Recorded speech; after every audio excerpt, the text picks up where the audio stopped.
Halo Infinite's brand new weapon, the Carbine, a fan favorite that's returned to the franchise after 5 years, or closer to 10 because it was Halo 5 last time it came out. The Carbine has been in every Halo game besides Halo Reach and Combat Evolved, so it's really nice to have it back in the sandbox. Functionally, it's fantastic. I've really been enjoying it, and I've spent the last 5 or so days putting the gun through its paces. I usually do these videos a week after the update goes live, so I can truly give you guys a real opinion on what I think about the gun. Today we're going through time to kill, aesthetic, how it stacks up against the pre-existing weaponry in the sandbox, general thoughts, and comparisons to other games. It's going to be a good one today, but before we get into it, big thank you to Apex Gaming PCs for sponsoring today's video. If you're in the market for a brand new PC, especially with the new Unreal Halo games releasing, and they might be very spec heavy, then Apex Gaming PCs has you covered. Featuring all of the latest builds up to the 50 series GPUs, you can even finance your new PC and pay it off over time. Apex Gaming PCs are even running a competition giving away a $5,000 PC setup. These guys by far have been the best people to work with in terms of me doing a sponsor in a video, so if you are in the market for a new gaming setup, check out Apex Gaming PCs. So first up today, the Vestige Carbine, an ancient version of the original Carbine, which description reads, the Vestige Carbine is a recently discovered relic from the early Covenant's third age of reclamation, forged anew by the swords of Sanghelios. It fires rapidly, accurately, and with glorious green projectiles. These projectiles are radioactive, and I've always thought, what if a human was shot by one of these? Even if they lived, would the radiation alone kill them as time went on? I have also always wondered if the radiation from the fuel rod cannon would be hazardous to the grunts and elites who used it. Tangent aside, this carbine has a much more ancient feel and is described as such. The newer models of the carbine are sleek, optimized, dare I say an elite version of this brutish variant. I say brutish, but it says the swords of Sanghelios were the ones who brought this back. The Vestige Carbine seems almost primitive in nature, with rough edges. It fits the Banished in both nature and art style, and with the Banished scavenging nature, it would drive them as a faction to use a cache of these Vestige Carbines if discovered. In terms of aesthetic, it is very close to the gravity rifle from the ancient Halo Macworld build before even Combat Evolved released. I would wager the developers had this gun in mind. I quite like how it looks, even if it's a kit bash of the shock rifle. A kit bash means another weapon has been modified to turn this into the carbine. As you are all no doubt aware, at this point, the shock rifle was used as a base. It shares the same animation, so the reload is identical, which is fine. I'm just glad that it still puffs out green smoke when you eject the radioactive empty cartridge. The only downside to this carbine visually is that when you're emptying a magazine, the gun's ammo counter won't go down as well. Ironically, neither did Halo 2 Anniversaries or Halo 4's, but Halo 3 and Halo 2's did. Halo 3 by far is my favorite version of the carbine, as when you reload, it actually pops out the empty cartridge.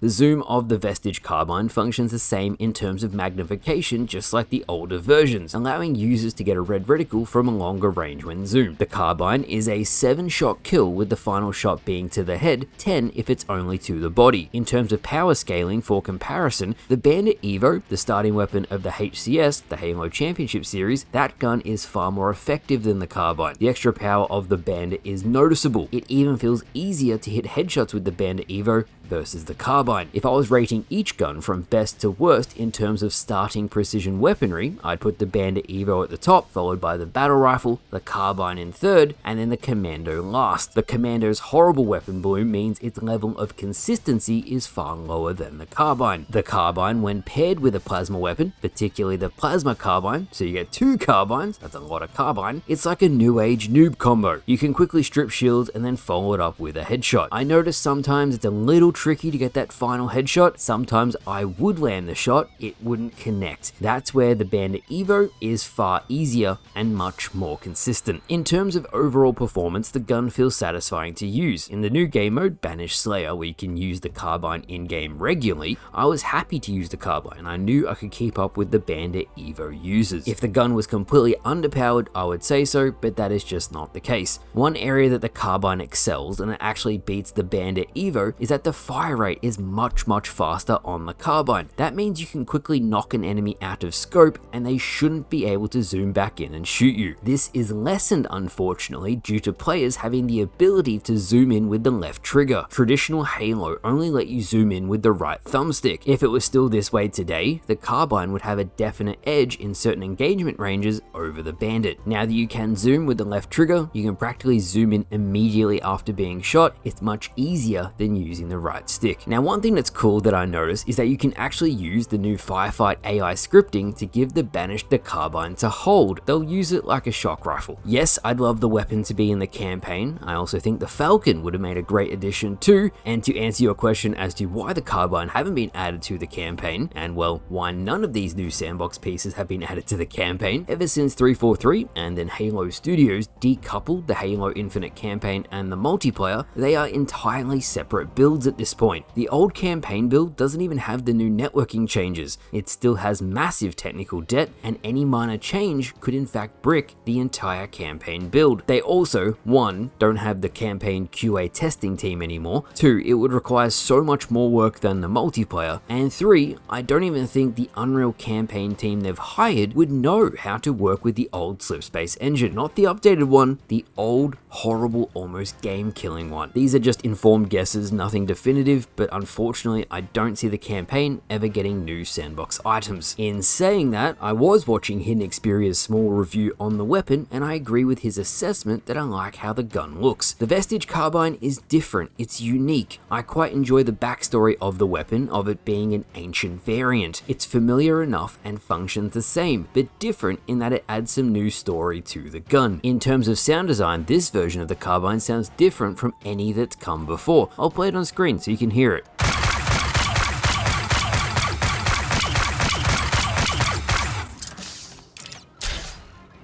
I also noticed, like all Covenant weaponry, it has that purple hexagonal mesh. I'm a simple man, I see the Covenant mesh, I like what I see.